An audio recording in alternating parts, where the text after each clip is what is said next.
हर्षवर्धन पाटील हे देवेंद्र फडणवीसांची भेट घेणार आहे। शिष्टमंडळासह बारामती मतदारसंघाचा आढावा घेणार आहे। कार्यकर्त्यांची नाराजी दूर करण्यासाठी फडणवीसांशी संवाद साधणार आहे। हर्षवर्धन पाटील देवेंद्र फडणवीसांची भेट घेणार आहेत। शिष्टमंडळासह बारामती मतदारसंघाचा आढावा घेणार आहेत। कार्यकर्त्यांची नाराजी दूर करण्यासाठी फडणवीसांसोबत संवाद साधला जाणार आहे। हर्षवर्धन पाटील देवेंद्र फडणवीस यांच्या भेटीसाठी यांना भेटणार आहेत।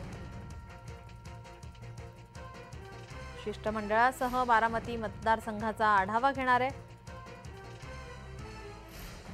आपले प्रतिनिधी मनोज दाळकर आपल्यासोबत फोन लाईन वरून जोडलेत। मनोज, काय अधिकची माहिती?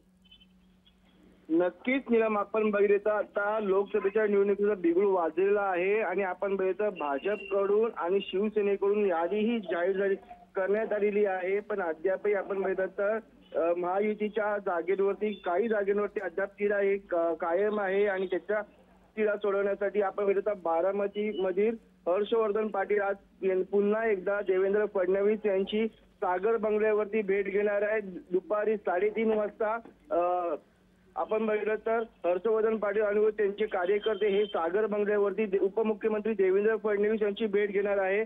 आणि आपण बघितलं तर बारामती जागा ही राष्ट्रवादी गटाला जात आहे, त्यामुळे कुठेतरी नाराजी ही व्यक्त केली जात आहे। त्यामुळे आपण बघितलं असंख्य जे भाजपचे कार्यकर्ते आहेत ते नाराज झालेले आहेत आणि त्यांनी आपण बघितलं आधी देखील सांगितलं होतं की या बारामतीमधून भाजपला उमेदवारी द्यावी, पण आपण बघितलं या ठिकाणी अजितदादा गट म्हणजे राष्ट्रवादीकडनं ही याची मागणी केली जाते आणि यावरती बारामतीवर आपण बघितलं तर अजितदादा यांच्याकडनं ही निवडणूक लढवली जाणार आहे। त्यावरती काही कार्यकर्त्यांची नाराजी दूर करण्यासाठी पुन्हा एकदा सागर बंगल्यावरती हर्षवर्धन पाटील व त्यांचे कार्यकर्ते येणार आहेत। दुपारी 3:30 वाजता सागर बंगल्यावरती ही भेट आहे आणि त्यामध्ये आपण बघितलं कुठेतरी उपमुख्यमंत्री देवेंद्र फडणवीस जी नाराजी आहे ती दूर करण्याची शक्यता आहे। मनोज, याचे अपडेट आम्ही तुमच्याकडून घेतच राहू। तुर्तास धन्यवाद तुम्ही दिलेल्या माहितीसाठी।